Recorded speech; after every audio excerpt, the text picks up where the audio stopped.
नवंबर को संविधान दिवस मनाने की बात कही थी, तब एक वरिष्ठ नेता ने सामने से आवाज उठाई थी कि 26 जनवरी तो है, 26 नवंबर की क्या जरूरत है। क्या भावना घर कर गई थी। ये बहुत पुरानी बात नहीं है, इसी सदन में मेरे सामने हुआ था। लेकिन आदरणीय सभापति जी, मेरे लिए खुशी की बात है कि इस विशेष सत्र में अच्छा होता, संविधान की शक्ति, संविधान की विविधताओं पर चर्चा होती, नई पीढ़ी को काम आता। लेकिन हर एक की अपनी अपनी मजबूरियां होती है, हर कोई अपने दुख किसी न किसी रूप में प्रकट करता रहता है। कईयों ने अपनी विफलताओं का दुख प्रकट किया है। अच्छा होता दलगत भावनाओं से उठ करके देश हित में संविधान की चर्चा हुई होती, तो एक समृद्धि मिलती अनेक देश की नई पीढ़ी को। आदरणीय सभापति जी, मैं तो संविधान के प्रति विशेष आदर का भाव व्यक्त करना चाहता हूं कि संविधान की भावना थी कि मेरे जैसे अनेक लोग जो यहां पहुंच नहीं पाते, ये संविधान था जिसके कारण हम पहुंच पाए। क्योंकि हमारा कोई बैकग्राउंड नहीं था, हम यहां तक कैसे आते। ये संविधान का सामर्थ्य था, जनता जनार्दन के आशीर्वाद थे। इतना बड़ा दायित्व, और मेरे जैसे बहुत लोग यहां भी जिनका ऐसा कोई बैकग्राउंड नहीं है, यही एक सामान्य परिवार से आए हैं, और आज संविधान ने हमें यहां तक पहुंचाया है। और ये भी कितना बड़ा सौभाग्य है कि हमें देश ने इतना स्नेह दिया, एक बार नहीं, दो बार नहीं, 3 बार। ये हमारे संविधान के बिना संभव नहीं था। आदरणीय सभापति जी,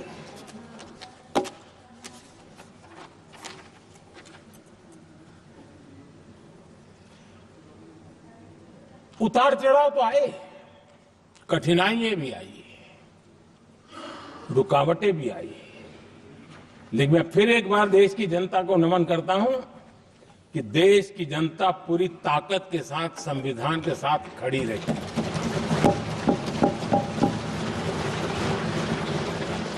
आदरणीय सभापति जी, मैं आज यहां किसी की व्यक्तिगत आलोचना करना नहीं चाहता हूं, लेकिन तथ्यों को देश के सामने रखना जरूरी है, और इसलिए मैं तथ्यों को रखना चाहता हूं। कांग्रेस के एक परिवार ने संविधान को चोट पहुंचाने में कोई कोर कसर नहीं छोड़ी है।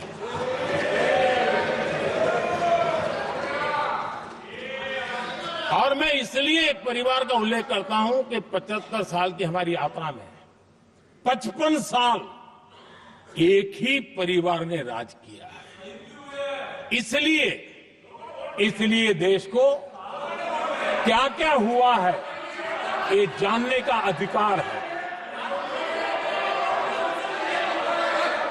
और इस परिवार के कुविचार, कुरीति, कुनीति, इसकी परंपरा निरंतर चल रही है। हर स्तर पर इस परिवार ने संविधान को चुनौती दी। आदरणीय सभापति जी, 1947 टू 1952 इस देश में इलेक्टेड गवर्नमेंट नहीं थी। एक अस्थाई व्यवस्था थी, एक सिलेक्टेड सरकार थी, और चुनाव नहीं हुए थे।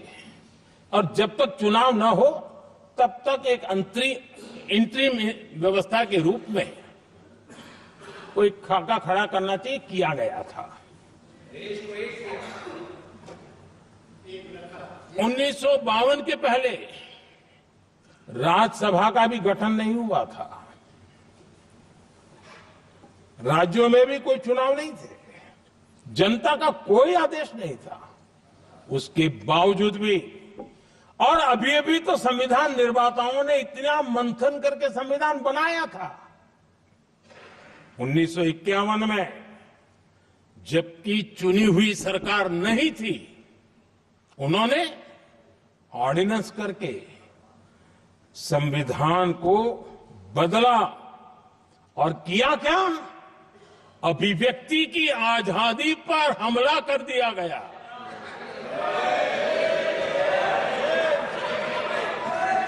और ये संविधान निर्माताओं का भी अपमान था, क्योंकि ऐसी बातें कोई संविधान सभा में नहीं आई होगी, ऐसा नहीं है, लेकिन वहां उनकी चली नहीं। तो बाद में जैसे ही मौका मिला, उन्होंने अभिव्यक्ति की इस आजादी को, उस पर उन्होंने हथौड़ा मार दिया। और ये संविधान निर्माताओं का घोर अपमान है। अपने मन की चीजें जो संविधान सभा के अंदर नहीं करवा पाए, उन्होंने पिछले दरवाजे से किया, और वो भी चुनी हुई सरकार के वो प्रधानमंत्री नहीं थे, उन्होंने पाप किया था। इतना ही नहीं, इतना ही नहीं, आदरणीय सभापति जी, उसी दौरान उस समय के प्रधानमंत्री पंडित नेहरू जी ने मुख्यमंत्रियों को एक चिट्ठी लिखी थी। उस चिट्ठी में उन्होंने लिखा था, नेहरू जी लिखते हैं, अगर संविधान हमारे, आगे नेहरू जी लिखते हैं,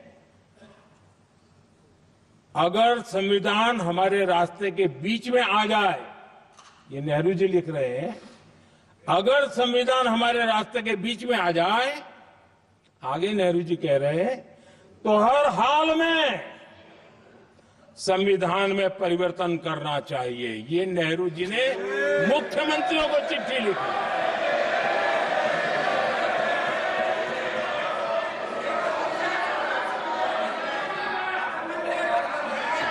और आदरणीय सभापति जी, ये भी देखिए, 1951 में ये पाप किया गया, लेकिन देश चुप नहीं था। उस समय राष्ट्रपति डॉक्टर राजेंद्र प्रसाद जी ने चेताया, ये गलत हो रहा है। उस समय स्पीकर पद पर बैठे हुए हमारे स्पीकर महोदय ने भी पंडित जी को कहा, गलत कर रहे हो। इतना ही नहीं, आचार्य कृपलानी जी, जयप्रकाश नारायण जैसे महान कांग्रेसी लोगों ने भी पंडित नेहरू ने कहा कि ये रोको, लेकिन पंडित जी का अपना संविधान चलता था, और इसलिए उन्होंने इतने वरिष्ठ महानुभावों की सलाह मानी नहीं, और उसे भी उन्होंने दरकिनार कर दिया। और आदरणीय सभापति जी, ये संविधान संशोधन करने का ऐसा खून कांग्रेस के मुंह लग गया कि समय समय पर वो संविधान का शिकार करती रही। ये खून मुंह पे लग गया। इतना ही नहीं, संविधान के स्पिरिट को लहू लहान करती रही। आदरणीय सभापति जी, करीब 6 दशक में 75 बार संविधान बदला गया। आदरणीय सभापति जी, जो बीज देश के पहले प्रधानमंत्री जी ने बोया था, उस बीज को खाद पानी देने का काम एक और प्रधानमंत्री ने किया, उनका नाम था श्रीमती इंदिरा गांधी।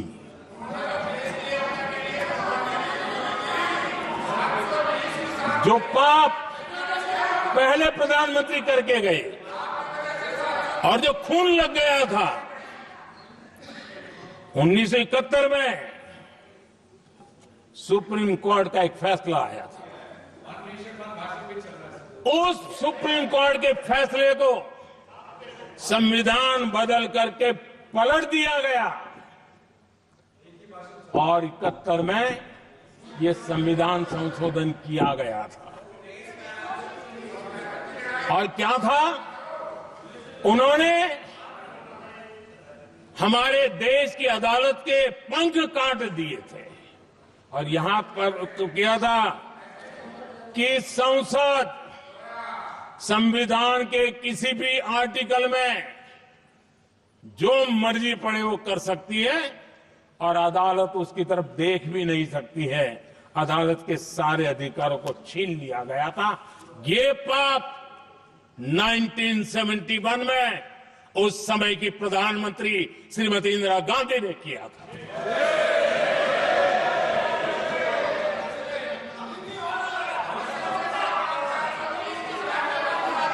और इस परिवर्तन ने इंदिरा जी की सरकार को मौलिक अधिकारों को छीनने का और न्यायपालिका पर नियंत्रण करने का अधिकार दिया, सक्षम बना दिया था। आदरणीय सभापति जी, खून मुंह पे लग गया था, कोई रोकने वाला था नहीं। और इसलिए जब इंदिरा जी के चुनाव को गैर रीति के कारण, असंवैधानिक तरीके से चुनाव लड़ने के कारण अदालत ने उनके चुनाव को खारिज कर दिया और उनको एमपी पद छोड़ने की नौबत आई, तो उन्होंने गुस्से में आकर के देश पर इमरजेंसी थोप दी, आपातकाल लगा दिया अपनी कुर्सी बचाने के लिए। और उसके बाद इतना ही नहीं, उन्होंने इमरजेंसी तो लगाई, संविधान का दुरुपयोग तो किया ही किया, भारत के लोकतंत्र का गला तो घोट ही दिया। लेकिन 1975 में 39वां संशोधन किया और उसमें उन्होंने क्या किया, राष्ट्रपति, उपराष्ट्रपति, प्रधानमंत्री, अध्यक्ष, इनके चुनाव के खिलाफ कोई कोर्ट में जा ही नहीं सकता है, ऐसा उन्होंने, और वो भी रिट्रोस्पेक्टिव किया, आगे के लिए नहीं, पीछे का भी, अपने पापों का भी उन्होंने। और आदरणीय सभापति जी, मैं संविधान की बात कर रहा हूं, मैं संविधान के आगे पीछे कुछ नहीं बोल रहा हूं।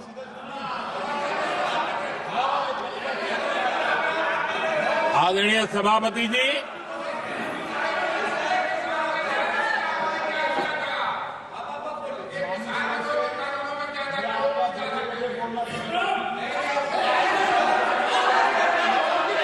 आदरणीय सभापति जी,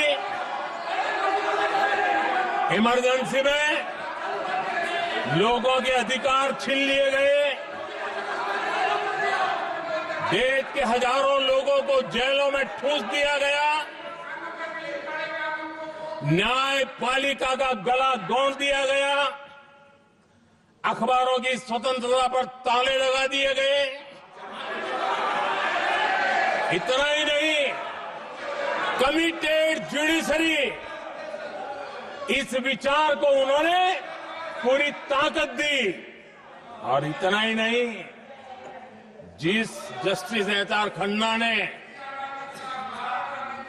उनके चुनाव में उनको खिलाफ जो जजमेंट दिया था, वो इतना गुस्सा भरा था कि जब जस्टिस एच.आर. खन्ना जो सीनियरिटी के आधार पर सुप्रीम कोर्ट के चीफ जस्टिस बनने थे, जिन्होंने संविधान के सम्मान करते हुए उस स्पिरिट से इंदिरा जी को सजा दी थी, उन्होंने मुख्य न्यायाधीश नहीं बनने दिया। ये संविधान और लोकतांत्रिक प्रक्रिया रही है।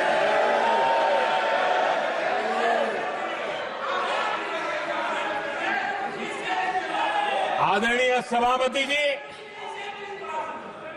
यहां भी ऐसे कई दल बैठे हैं जिनके मुखिया भी सारे जेल में हुआ करते थे। ये इनकी मजबूरी है कि वहां जाके बैठे हैं, उनको भी जेलों में ठूस दिया गया था। आदरणीय सभापति जी, देश पर जुल्म तांडव चल रहा था, निर्दोष लोगों को जेलों में ठूस दिया जाता था, लाठियां बरताई जाती थी, कई लोग जेलों में मौत के शरण हो गए थे और एक निर्दयी सरकार संविधान को चूर चूर करती रही थी। आदरणीय सभापति जी, ये परंपरा यहां नहीं रुकी। जो परंपरा नेहरू जी ने शुरू की थी, जिसको दूसरे प्रधानमंत्री जी इंदिरा जी ने आगे बढ़ाया, क्योंकि खून मुंह पे लग गया था और इसलिए राजीव गांधी जी प्रधानमंत्री बने। उन्होंने संविधान को एक और गंभीर झटका दे दिया। सबको समानता, सबको समानता, सबको न्याय, उस भावना को चोट पहुंचाई। आदरणीय सभापति जी, आपको मालूम है, सुप्रीम कोर्ट ने शाहबानो का जजमेंट दिया था। एक भारत की महिला को न्याय देने का काम संविधान की मर्यादा और स्पिरिट के आधार पर देश की सुप्रीम कोर्ट ने दिया था। एक वृद्ध महिला को उसका हक मिला था सुप्रीम कोर्ट से, लेकिन उस समय के प्रधानमंत्री राजीव गांधी ने शाहबानो की उस भावना को, सुप्रीम कोर्ट की उस भावना को नकार दिया और उन्होंने वोट बैंक की राजनीति के खातिर संविधान की भावना को बलि चढ़ा दिया और कट्टरपंथियों के सामने सर झुकाने का काम कर दिया। उन्होंने न्याय के लिए तड़प रही एक वृद्ध महिला को साथ देने के बजाय उन्होंने कट्टरपंथियों का साथ दिया। संसद में कानून बना करके सुप्रीम कोर्ट के निर्णय को फिर एक बार पलट दिया गया। आदरणीय सभापति जी, बात वहां से नहीं अटकी है। नेहरू जी ने शुरू किया, इंदिरा जी ने आगे बढ़ाया और राजीव जी ने भी उसको ताकत दी, खाद पानी देने का काम किया। क्यों? संविधान के साथ खिलवाड़ करने का लहू उनके मुंह लग गया। आदरणीय सभापति जी, अगली पीढ़ी भी इसी खिलवाड़ में जुड़ी पड़ी है। एक किताब को मैं कोट कर रहा हूं।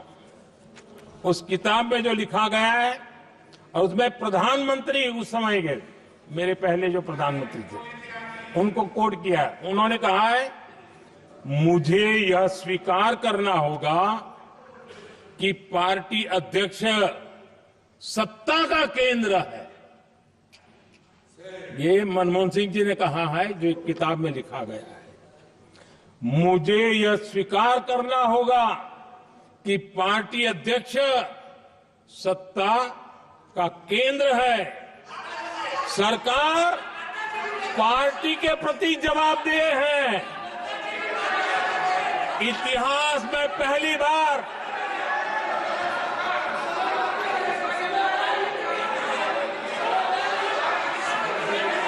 आदरणीय सभापति जी, नहीं, आप सदन इतिहास तरीके से में नहीं चलाना पहली चाहते। बार नो, ये तरीका बिल्कुल ठीक नहीं है। सदन के नेता बोल रहे हैं, आपको मर्यादा रखनी चाहिए। ऐसे सदन नहीं चलेगा इस तरीके से, गलत तरीका आपका ये। माननीय प्रधानमंत्री जी। आदरणीय सभापति जी, इतिहास में पहली बार संविधान को ऐसी गहरी चोट पहुंचा दी गई। संविधान निर्माताओं ने चुनी हुई सरकार और चुने हुए प्रधानमंत्री की कल्पना तक ही हमारा संविधान था, लेकिन इन्होंने तो प्रधानमंत्री के ऊपर एक गैर संवैधानिक, और जिसने कोई शपथ भी नहीं लिया था, नेशनल एडवाइजरी काउंसिल पीएमओ के भी ऊपर बैठा दिया। पीएमओ के ऊपर अघोषित दर्जा दे दिया गया।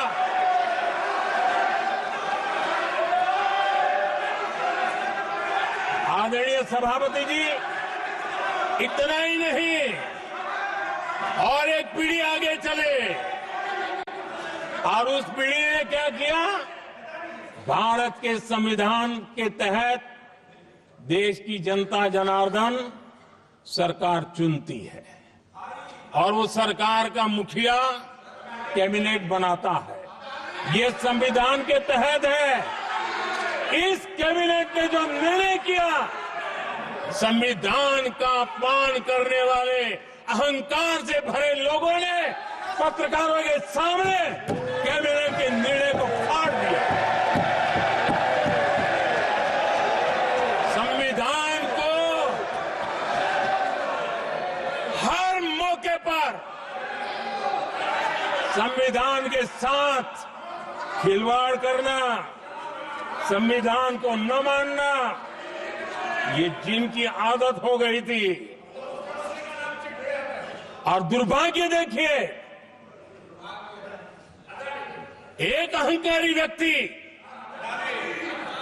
कैबिनेट के निर्णय को फाड़ दे और कैबिनेट अपना फैसला बदल दे। ये कौन सी व्यवस्था है? आदरणीय सभापति जी, मैं जो कुछ भी कह रहा हूं वो संविधान के साथ क्या हुआ उसी की बात कर रहा हूं। उस समय करने वाले पात्रों को लेकर किसी को परेशानी होती होगी, लेकिन बात संविधान की है। मेरे मन के और मेरे विचारों को मैं अभिव्यक्त नहीं कर रहा हूं।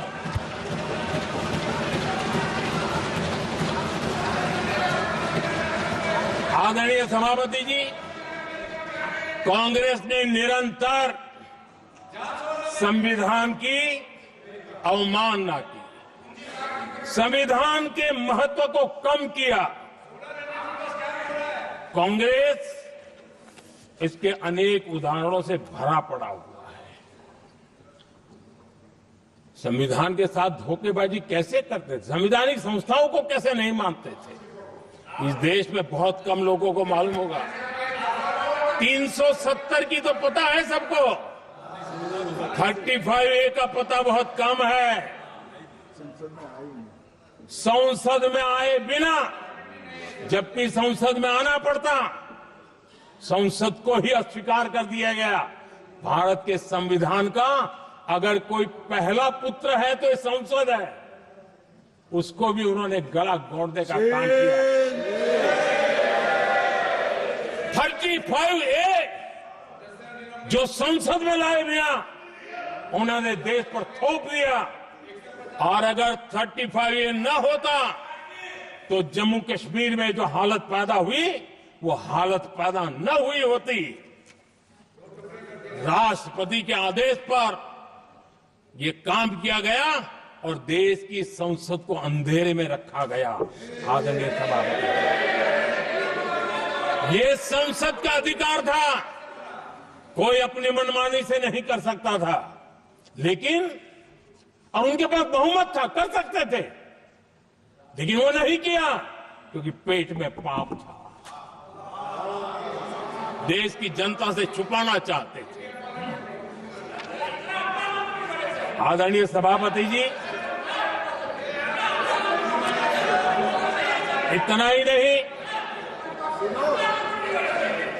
बाबा साहब आंबेडकर जिनके प्रति आज सम्मान का भाव सब कोई अनुभव कर रहा है, और हम लोगों के लिए तो बहुत विशेष है, क्योंकि हम लोगों के लिए तो जीवन में बहुत बड़ी जो कुछ भी रास्ते मिले ना वहीं से मिले हैं। आदरणीय सभापति जी, बाबा साहब आंबेडकर, इनके प्रति भी इनके मन में कितनी कटुता भरी थी, कितना द्वेष भरा था, मैं आज उसके डिटेल में जाना नहीं चाहता हूं। लेकिन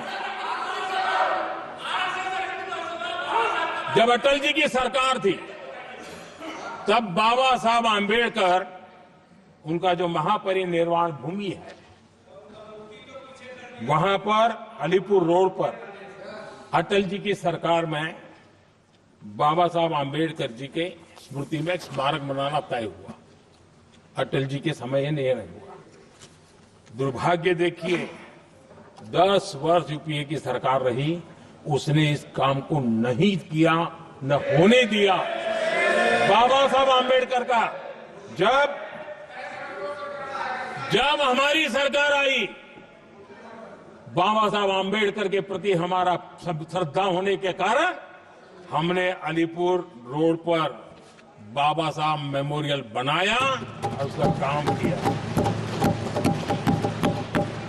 आदरणीय सभापति जी, दिल्ली में जब बाबा साहब आंबेडकर के 1992 में, उस समय चंद्रशेखर जी कुछ समय थे, तब एक निर्णय किया गया था, आंबेडकर इंटरनेशनल सेंटर, यही जनपद के पास 40 साल तक वो कागज पे ही पड़ा रहा, नहीं किया गया। और तब जाकर के 2015 में हमारी सरकार आई और हमने आकर के इस काम को पूरा किया। बाबा साहब को भारत रत्न देने का काम भी जब कांग्रेस सत्ता से बाहर गई तब संभव हुआ। इतना ही नहीं, आदरणीय सभापति जी, बाबा साहब आंबेडकर के 125 साल तो हमने पूरी दुनिया में बनाए थे, विश्व के 120 देशों में बनाने का काम किया था। लेकिन जब बाबा साहब आंबेडकर की शताब्दी थी, तब अकेली बीजेपी की सरकार थी मध्य प्रदेश में। सुंदरलाल जी पटवा हमारे मुख्यमंत्री जी थे, और महू में जहां बाबा साहब आंबेडकर जी का जन्म हुआ था, उसको एक स्मारक के रूप में पुनर्निर्माण करने का काम सुंदरलाल पटवाई जी जब मुख्यमंत्री थे तब मध्य प्रदेश में हुआ था। शताब्दी के समय भी उनके साथ यही किया गया था। आदरणीय सभापति जी,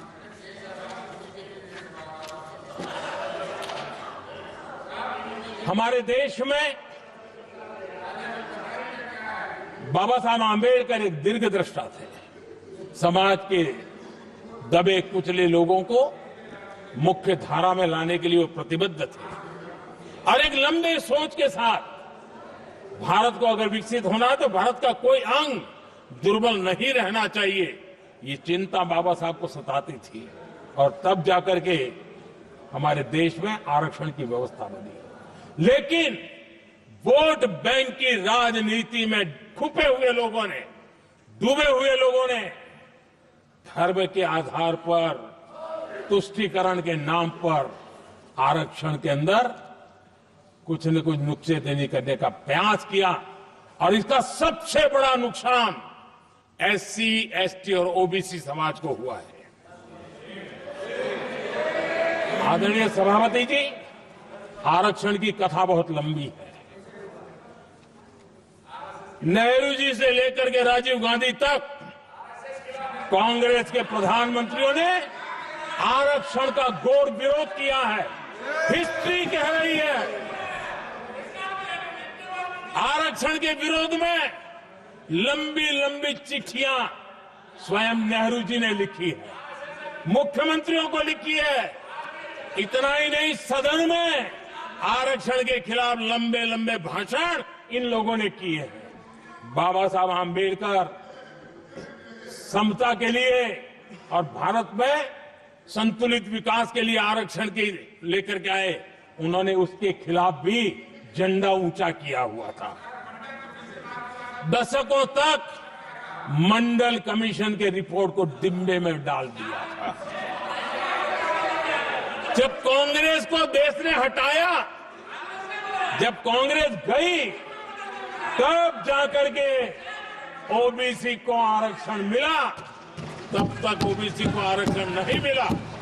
ये कांग्रेस का पाप है। अगर उस समय मिला होता तो आज देश के अनेक पदों पर ओबीसी समाज के लोग भी देश की सेवा करते, लेकिन नहीं करने दिया, नहीं होने दिया। ये पाप इन्होंने किया था। आदरणीय सभापति जी, जब हमारे यहां संविधान का निर्माण चल रहा था, तब संविधान निर्माताओं ने धर्म के आधार पर आरक्षण होना चाहिए कि नहीं होना चाहिए, इस विषय पर घंटों तक, दिनों तक गहन चर्चा की है, विचार विमर्श किया है और सबका मत बना है कि भारत जैसे देश की एकता और अखंडता के लिए धर्म के, संप्रदाय के आधार पर आरक्षण नहीं हो सकता है।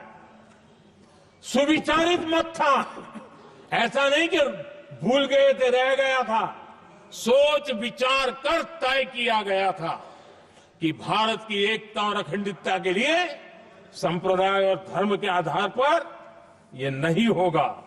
लेकिन कांग्रेस ने सत्ता सुख के लिए, सत्ता भूख के लिए, अपनी वोट बैंक को खुश करने के लिए धर्म के आधार पर आरक्षण का नया खेल खेला है, जो संविधान की भावना के खिलाफ है। इतना ही नहीं, दे भी दिया कुछ जगह पे और सुप्रीम कोर्ट से झटके लग रहे हैं। और इसलिए अब दूसरे बहाने से बहाना बता रहे हैं, ये करेंगे, वो करेंगे। मन में साफ है, धर्म के आधार पर आरक्षण देना चाहते हैं, इसलिए खेल खेले जा रहे हैं। संविधान निर्माताओं के भावनाओं पर गहरी चोट करने का यह निर्लज्ज प्रयास है। आदरणीय सभापति जी, आदरणीय सभापति जी,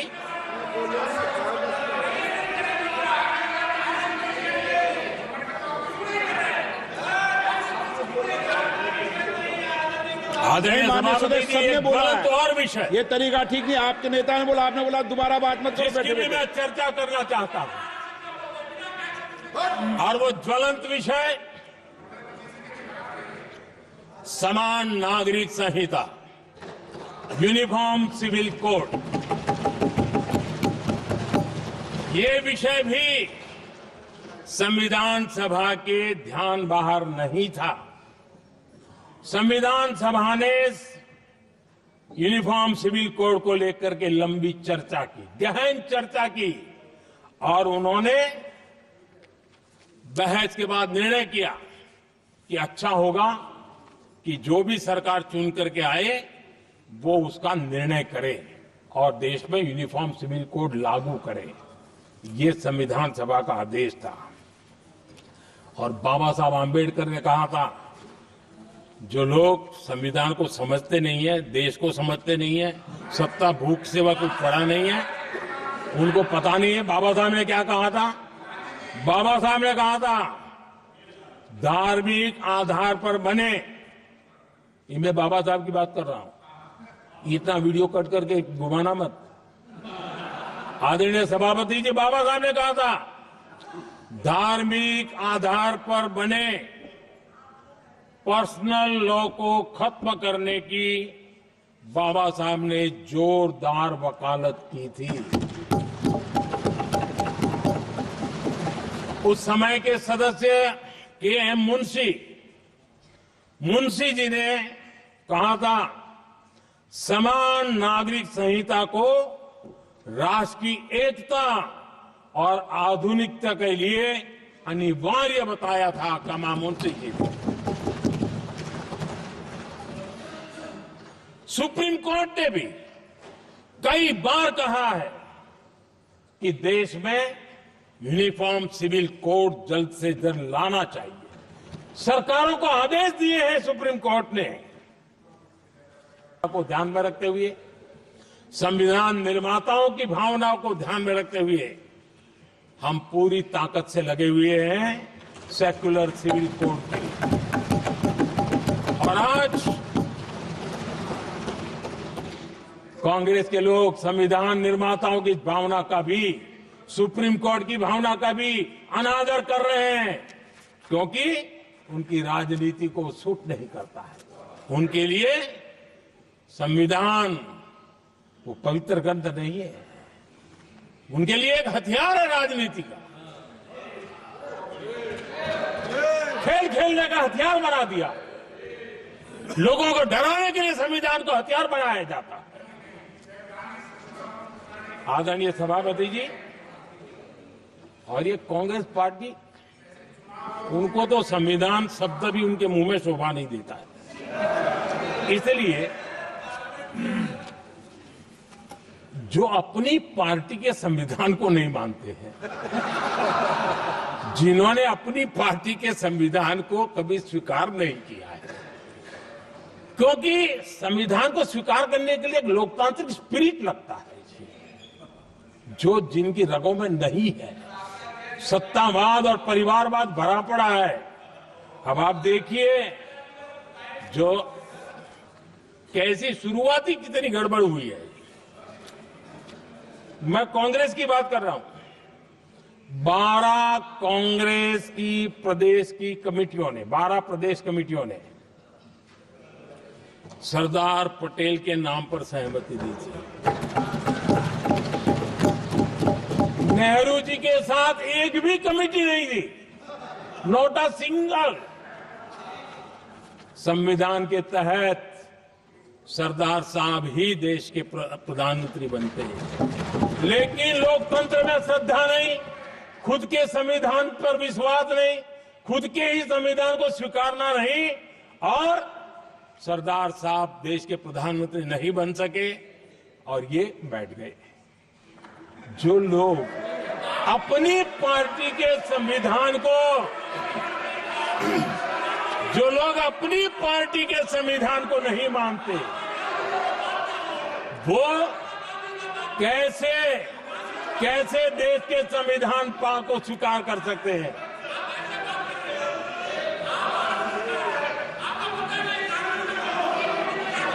आदरणीय सभापति जी, जो लोग संविधान में लोगों के नाम ढूंढते रहते हैं, मैं जरा बताना चाहता हूं। कांग्रेस पार्टी के एक अध्यक्ष हुआ करते थे और वो अति पिछड़े समाज से आते थे। अति पिछड़े, पिछड़े भी नहीं, अति पिछड़े, अति पिछड़े समाज से आते हुए उनके अध्यक्ष श्रीमान सीताराम केसरी जी, कैसा अपमान किया गया। कहते हैं बाथरूम में बंद कर दिया गया, उठा करके फुटपाथ पर फेंक दिया गया। अपनी पार्टी के संविधान में ऐसा कभी नहीं लिखा गया, लेकिन अपनी पार्टी के संविधान को न मानना, लोकतंत्र की प्रक्रिया को न मानना, और पूरी कांग्रेस पार्टी पर एक परिवार ने कब्जा कर लिया, लोकतंत्र को नकार दिया। आदरणीय सभापति जी,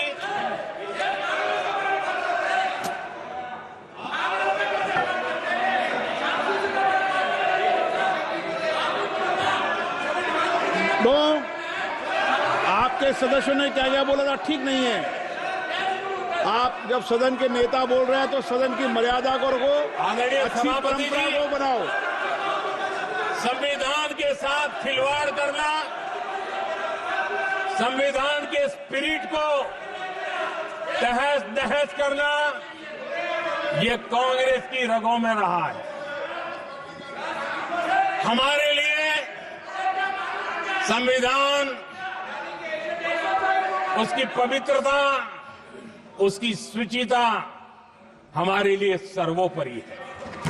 और ये शब्दों में नहीं है, जब जब हमें कसौटी पर कसा गया है, हम तप करके निकले हुए लोग हैं। मैं उदाहरण देना चाहता हूं। 1996 में सबसे बड़े दल के रूप में भारतीय जनता पार्टी जीत करके आई। सबसे बड़ा दल था और राष्ट्रपति जी ने संविधान की भावना तहत सबसे बड़े दल को प्रधानमंत्री के शपथ के लिए बुलाया और 13 दिन सरकार चली। अगर हमें संविधान के स्पिरिट के प्रति हमारा भावना न होती तो हम भी ये बांटो, वो बांटो, ये दे दो, वो दे दो, इसको डिप्टी पीएम बना दो, इसको ढिकना बना दो, हम भी सत्ता सुख भोग सकते थे। लेकिन अटल जी ने सौदेबाजी का रास्ता नहीं चुना, संविधान के सम्मान का रास्ता चुना और 13 दिन के बाद इस्तीफा देना स्वीकार कर दिया। ये ऊंचाई है हमारी लोकतंत्र की। इतना ही नहीं, 1998 में एनडीए की सरकार थी, सरकार चल रही थी, लेकिन कुछ लोगों को हम नहीं तो कोई नहीं, ये जो एक परिवार का खेल चला है, अटल जी की सरकार को अस्थिर करने के लिए खेल चले गए। वोट हुआ,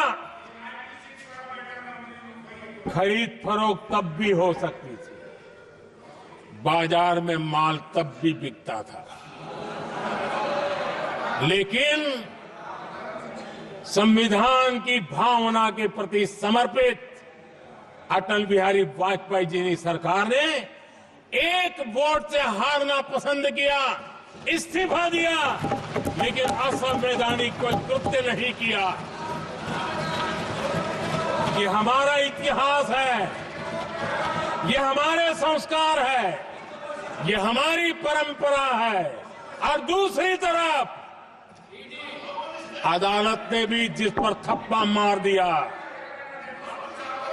कैश फॉर वोट का कांड, एक लघुमती सरकार को बचाने के लिए संसद में नोटों के ढेर साक्ष्य के रूप में रखे गए, असंवैधानिक तरीका। सरकार बचाने के लिए भारत के लोकतंत्र की भावना को बाजार बना दिया गया, वोट खरीदे गए। आदरणीय सभापति जी,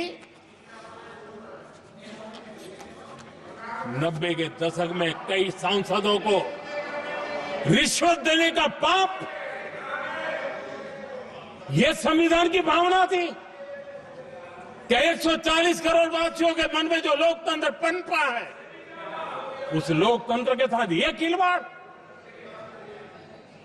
कांग्रेस के लिए सत्ता सुख, सत्ता की भूख, यही एकमात्र कांग्रेस का इतिहास है, कांग्रेस का वर्तमान है। आदरणीय सभापति जी, 2014 के बाद एनडीए को सेवा का मौका मिला,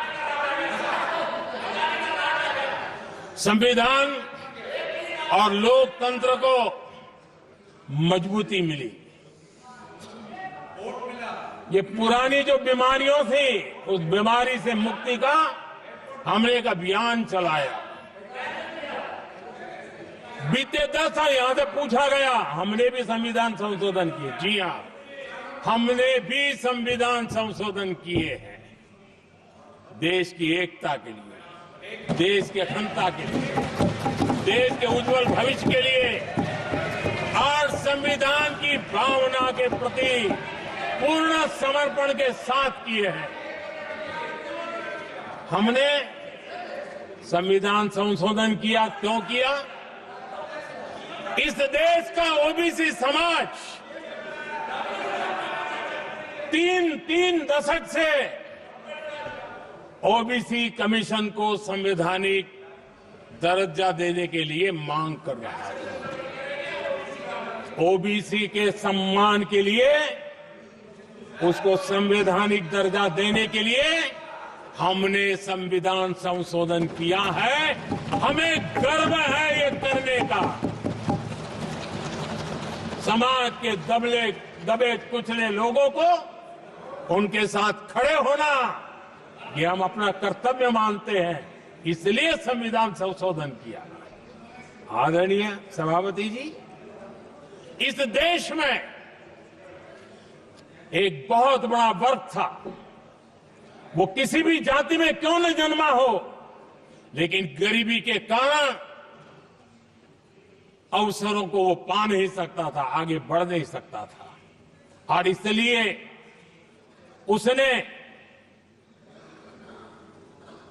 असंतोष की ज्वाला भड़क रही थी और सबकी मांग रहती थी, कोई निर्णय नहीं करता था। हमने संविधान संशोधन किया, सामान्य जन के गरीब परिवार के 10% आरक्षण का किया, और ये पहला आरक्षण का संशोधन था। देश में कोई विरोध का स्वर नहीं उठा, हर किसी ने प्यार से उसको स्वीकार किया। संसद ने भी सहमति के साथ पारित किया, क्योंकि समाज की एकता की उसमें ताकत पड़ी थी, संविधान की भावनाओं का भाव पड़ा था, सबने सहयोग किया था, तब जाकर के ये हुआ था। आदरणीय सभापति जी, जी हां, हमने भी संविधान में संशोधन किए हैं, लेकिन हमने संविधान में संशोधन किया महिलाओं को शक्ति देने के लिए। संसद और विधानसभा में, और संसद का पुराना भवन गवाह है, जब देश महिलाओं को आरक्षण देने के लिए आगे बढ़ रहा था और कानून यानी बिल पेश हो रहा था, तब उन्हीं का एक साथी दल वेल में आता है, कागज छीन लेता है, फाड़ देता है और सदन स्थगित हो जाता है और 40 साल तक विषय लटका रहता है। और वो आज उनके मार्गदर्शक है, जिन्होंने देश की महिलाओं के साथ अन्याय किया, वो उनके मार्गदर्शक है।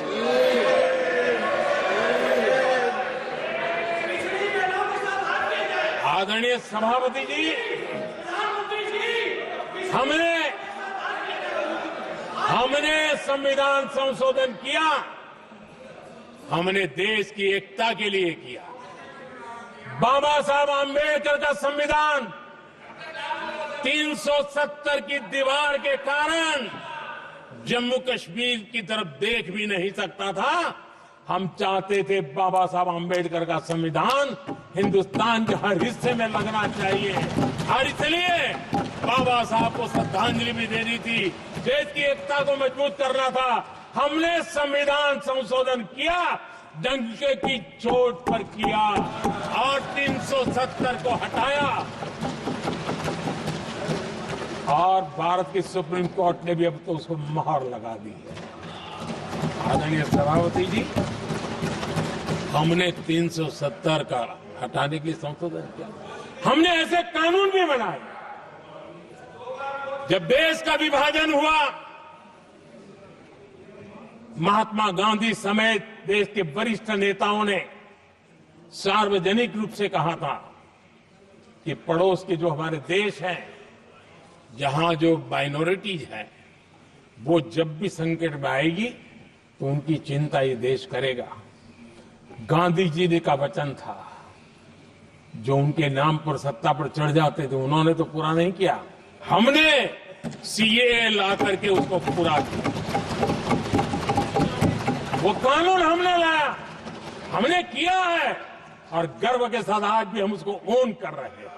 मुंह नहीं छुपाते हैं, क्योंकि देश के संविधान की भावना के साथ मजबूती के साथ खड़े रहने का हमने काम किया। आदरणीय सभापति जी, हमने जो संविधान संशोधन किए हैं वो पुरानी गलतियों को ठीक करने के लिए किए हैं और हमने एक उज्जवल भविष्य का रास्ता मजबूत करने के लिए किए हैं और समय बताएगा, समय की कसौटी पर हम खरे उतरेंगे, क्योंकि वो सबका स्वार्थ के लिए किया गया पाप नहीं है, हमने देश हित में किया हुआ पुण्य है। और इसलिए हमें जो सवाल पूछते हैं आदरणीय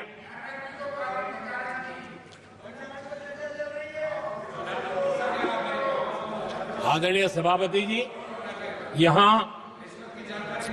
संविधान पर अनेक भाषण हुए, अनेक विषय उठाए गए, हर एक की अपनी मजबूरियां होगी, राजनीति कुछ न कुछ करने के लिए कुछ करते होंगे, लेकिन आदरणीय सभापति जी, हमारा संविधान सबसे ज्यादा जिस बात को लेकर के संवेदनशील रहा है वो है भारत के लोग, वी द पीपल, भारत के नागरिक। संविधान उनके लिए है, उनके हितों के लिए है, उनके कल्याण के लिए है, उनकी गरिमा के लिए है और इसलिए संविधान भारत के कल्याणकारी राज्य के लिए हमें दिशा निर्देश देता है और कल्याणकारी राज्य का मतलब है जहां नागरिकों को भी गरिमा प्राप्त हो, उनको गरिमामय जीवन की गारंटी मिलनी चाहिए। हमारे कांग्रेस के साथियों को एक शब्द बहुत प्रिय है, मैं आज उस शब्द का उपयोग करना चाहता हूं और उनका सबसे प्रिय शब्द जिसके बिना वो जी नहीं सकते वो शब्द है जुमला। कांग्रेस के हमारे साथी